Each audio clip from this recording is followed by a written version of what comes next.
Belakangan, dunia kesehatan mulai memberi perhatian lebih pada terapi stem cell, yaitu hasil teknologi kesehatan terbaru dan diyakini bisa menjawab kebutuhan pengobatan Indonesia di masa depan. Menurut Dr. Benyamin Setiawan, Chairman of Scientific Advisory Board Stem Cell and Cancer Institute, stem cell atau sel punca merupakan sel yang bisa memperbanyak dirinya dan mempunyai kemampuan untuk berdiferensiasi menjadi banyak sel. Karena kemampuannya ini, stem cell berpotensi untuk meregenerasi sel yang rusak atau disfungsi dalam berbagai penyakit dan potensial untuk menyembuhkan berbagai penyakit yang sulit disembuhkan. Kembali lagi ya, stem cell itu badan kita itu penuh dengan stem cell.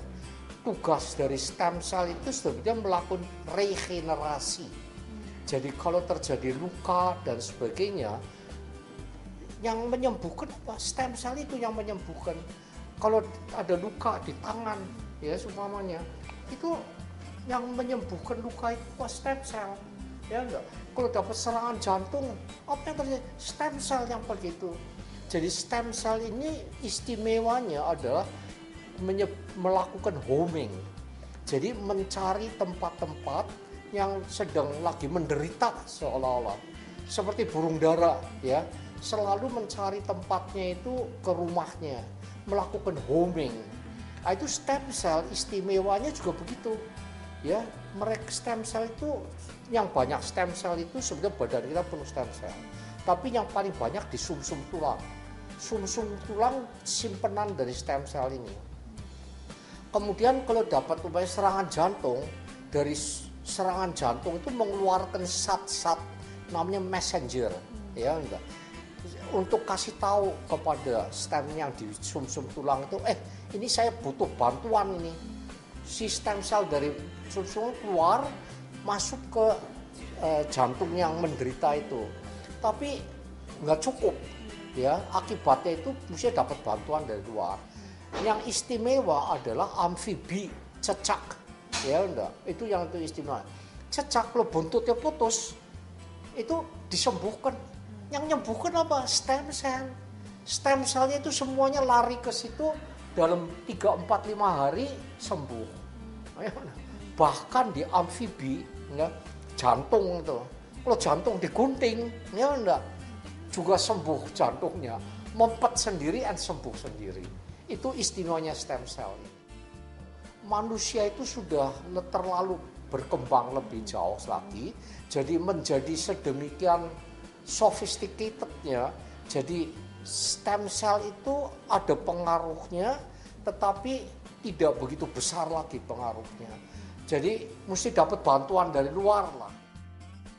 Jadi gini, stem cell itu 5R itu kalau kita itu kena penyakit itu seperti mobil tua, ya enggak. Kalau businya rusak, sebaiknya apa? Di repair, diperbaikin dulu.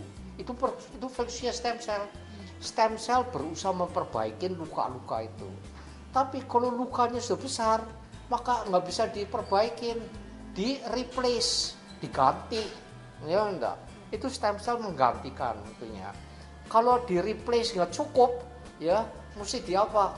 Di regenerate, di regenerasi, kasih baru, organnya diperbaiki sama sekali.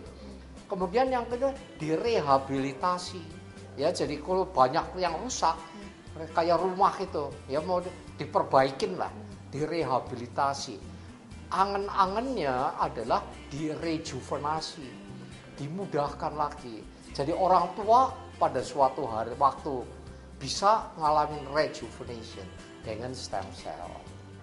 Seperti yang sekarang sudah itu banyak dipergunakan, ya, untuk critical limb ischemia, penyakit diabetes. Orang diabetes itu biasanya, ya enggak, pembuluh darah kakinya, terutama biasanya kaki, ya itu yang terpengaruh dulu, mempet dan sebagainya. Lukanya nggak mau sembuh.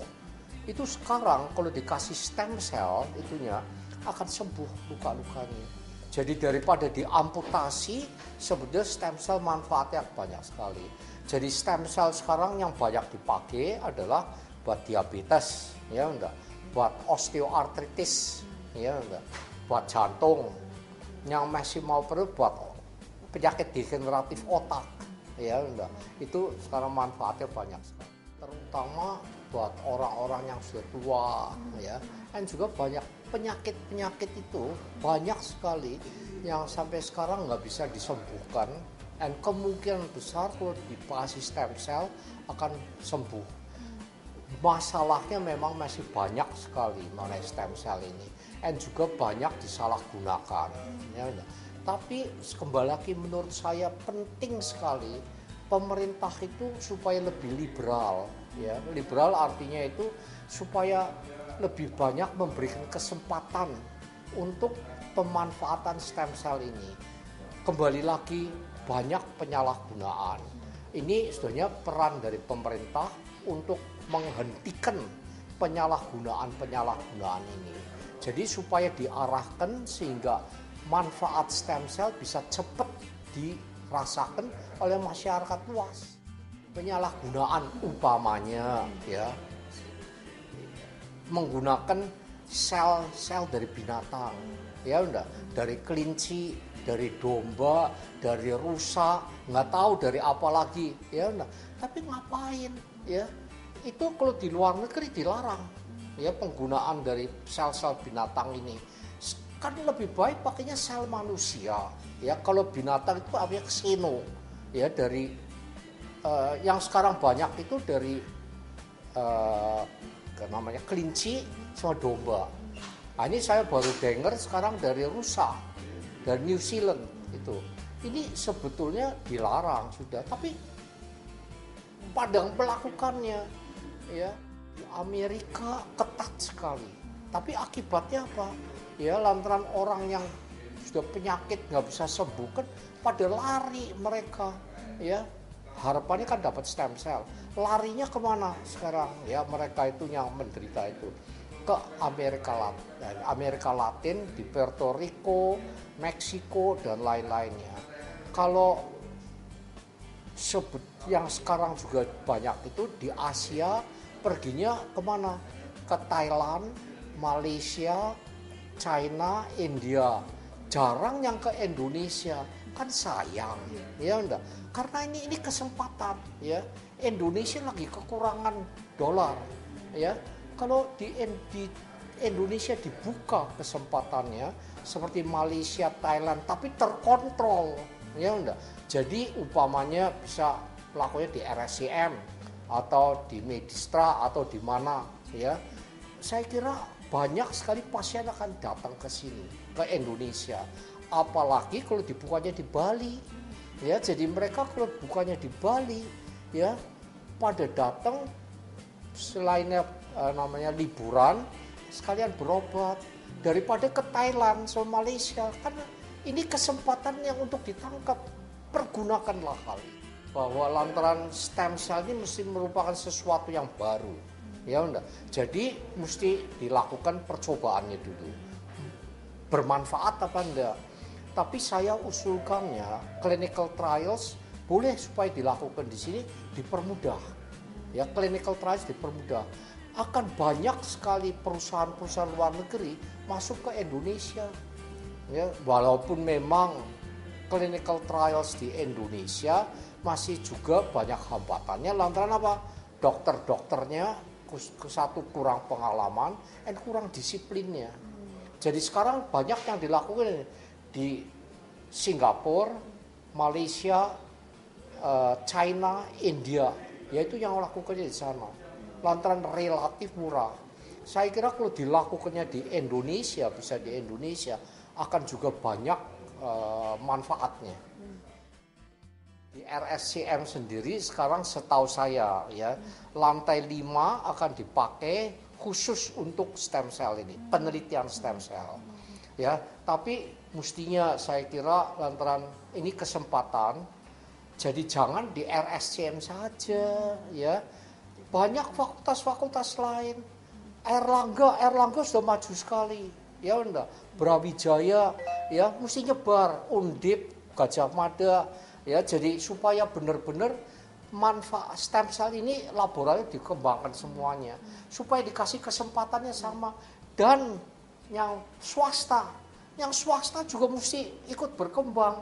Jangan di pemerintah terus, ya enggak? Sama-sama. Iya, sama-sama. Kerjasamanya mesti terus dikembangkan. Universitas akademi yang melakukan penelitian sebagai sumber daya manusianya, bisnis yang usaha-usaha itu juga distimulasi, dan pemerintah tujuannya apa? Dinamisatornya, katalisatornya ini. Uangnya datang ke mana? Memang pemerintah. Ya enggak? Pemerintah untuk membantu supaya berkembang. Supaya berkembangnya cepat, jangan lambat. Inginnya, angen-angennya ya, supaya stem cell itu memang masih banyak hambatannya. Mesti dilakukan penelitian-penelitian. Tetapi ini ilmu baru ya. Jangan kita itu langsung jadi follower ya. Kita itu penemuan-penemuannya dilakukannya di Amerika, di Eropa dan sebagainya. Kita jangan hanya ngikutin aja. Karena ini ilmu baru, ini kesempatan ya. Pemerintah memperhatikan ilmu yang baru ini dan kasih dana untuk berkembang. Ya, karena ilmu baru ini manfaatnya akan besar sekali di kemudian hari. Moga-moga si pemerintah ini mau denger. Iya.